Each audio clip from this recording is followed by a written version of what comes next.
Hey everybody, it's December 24th, going into evening, so Merry Christmas, Happy Holiday to you and yours. Listen, I just saw the new Eric Clapton video song that's just been released, Heart of a Child, and I thought it was so good, I just wanted to make this quick little video. I'm just going to upload it right from my phone, but my thoughts on the song, I thought it was a really good song, so I hope you'll watch. Well, he just released this song today. It's only a couple hours old, so I think it's great. I guess that's sort of a Christmas present to all of us. And I had a couple takeaways. One is that it is so great to see how active he has been. And that is something we should all celebrate, you know. I don't mean to make him sound like an old man, but he is going to be 77 in a couple months. And the fact that he's been doing music, just think if that were your grandparent or something, you would celebrate that, right? He's been doing music. He's released a couple good singles. He's just did that Lady in the Balcony. That was extra good. Lady in the Balcony. He did a tour.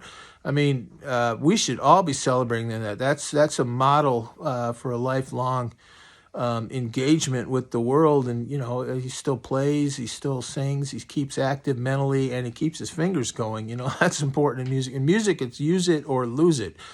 And he's not going to just sit around and waste these remaining years, you know, and I think that's just great. So, and he still plays at a good high level and has been, you know, doing creative, interesting things that keep people engaged and, you know, discussing, and, you know, that is great. So it is so great to see him staying vital and engaged. And like I said, that's something, if that were our grandparent or something, we would all celebrate that, because that's how you do it. That's how you don't just end up sitting around in a nursing home waiting to die. You know, we would never wish that on anybody, let alone people we love. So it's great to see him so active and, you know, staying healthy and active. And, you know, that's something we should all applaud. And this new song is a really nice one. The second thing is that I think it's a really good acoustic song. And I was thinking, you know, I don't think we associate Clapton all that much with acoustic guitar. Of course, he did Unplugged. That was a classic acoustic album. But the whole idea of Unplugged was sort of, we're going to take these electric artists and unplug them. That's sort of implied in the name. So I think we sort of associate Clapton with electric guitar, obviously, and no doubt that's largely the case. But he's really become a good acoustic artist, you know, not just someone who can play an acoustic on a song or two, but he's really done some good acoustic music. The Lady in the Balcony was just excellent, an acoustic album, basically, acoustic music per se. I was trying to think back to what the first acoustic song he ever did. I was going to say maybe Easy Now off his first solo album.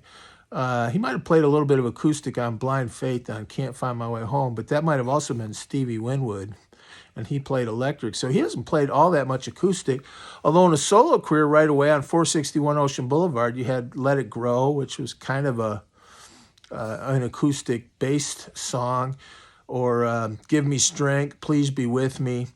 And he's done acoustic stuff right along, but in recent years, I think he's become an acoustic artist that really, as an acoustic player per se. And this song is a really nice acoustic song. It's got good, like a little acoustic kind of lines all the way through. It's got a little bit of a Latin flavor, almost a little Caribbean flavor. And it's got kind of nice little acoustic lines laced all the way through it. It's a really well-written song.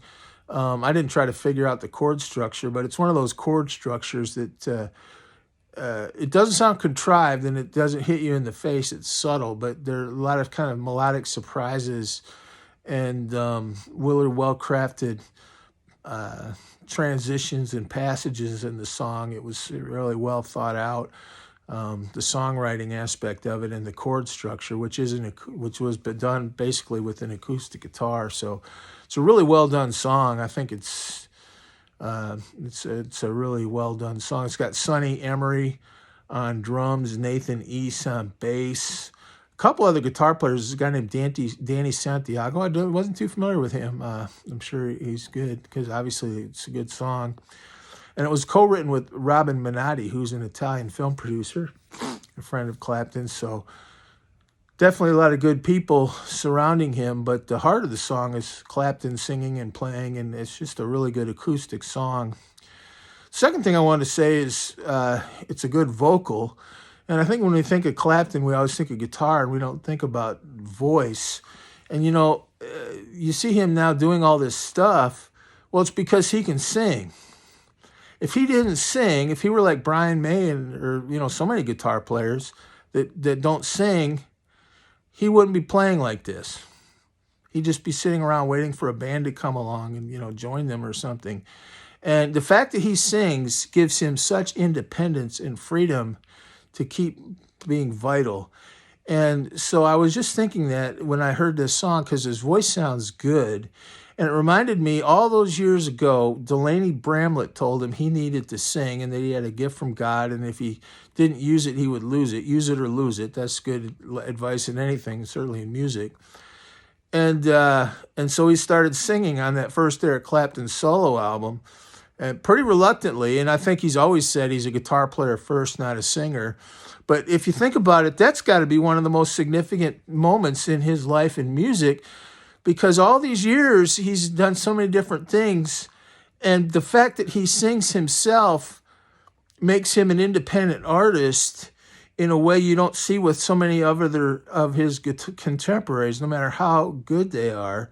The fact that they don't sing really limits their ability to get out there and do stuff, unless they just want to do like instrumentals and things like that. But they've always got to put together a band with a singer. And the fact that he can sing like this has just made him a viable artist right along. And I think his voice still sounds good. He's never really pushed his voice or done any kind of extreme things with his voice. So a lot of the songs always, even 40 years ago, kind of just laid in easygoing keys. And that's great, So he's kind of just sings right away and he still sounds fine. No handicap points or sympathy points or anything. He sounds good. But the fact that he's doing all this stuff now at this stage in his life just shows you how good it is that he learned to sing like that all those years ago. And again, that's something we should all applaud. If that were one of our loved ones or something, rather than just sitting around and playing checkers or something, he's still singing, playing, writing songs, recording music. That's something that's just great. And no decent person would wish anything else for someone with that much talent and artistry. So hats off to him. And I think his voice is an important part because that enables him to do music in a way that others of his contemporaries are really not able to pull off, So he can always get some other people to join him, and he can sing, and that makes such a big difference.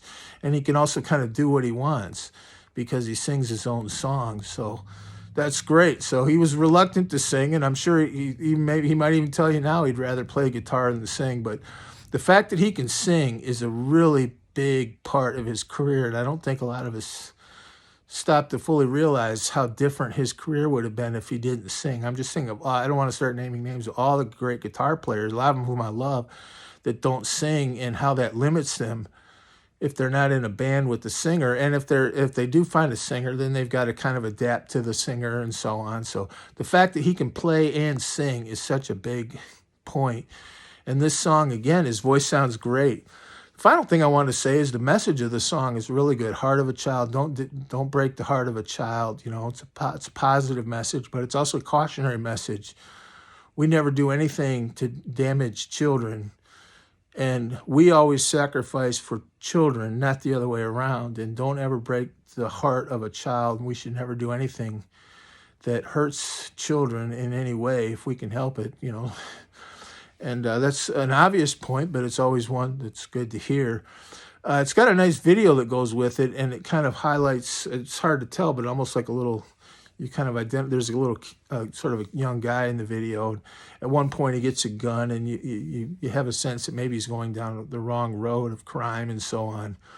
And, that's what happens when you damage children, I guess maybe was kind of the implied message. Kind of reminded me of that old song Mac Davis had that Elvis sang, In the Ghetto. I don't know if you get a chance to hear that. It kind of reminded me a little bit of that.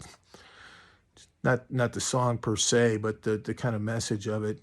So, but it's a really good song. And again, that would be my takeaway, how great it is to see someone staying so active and vital and engaged in the community, in the world,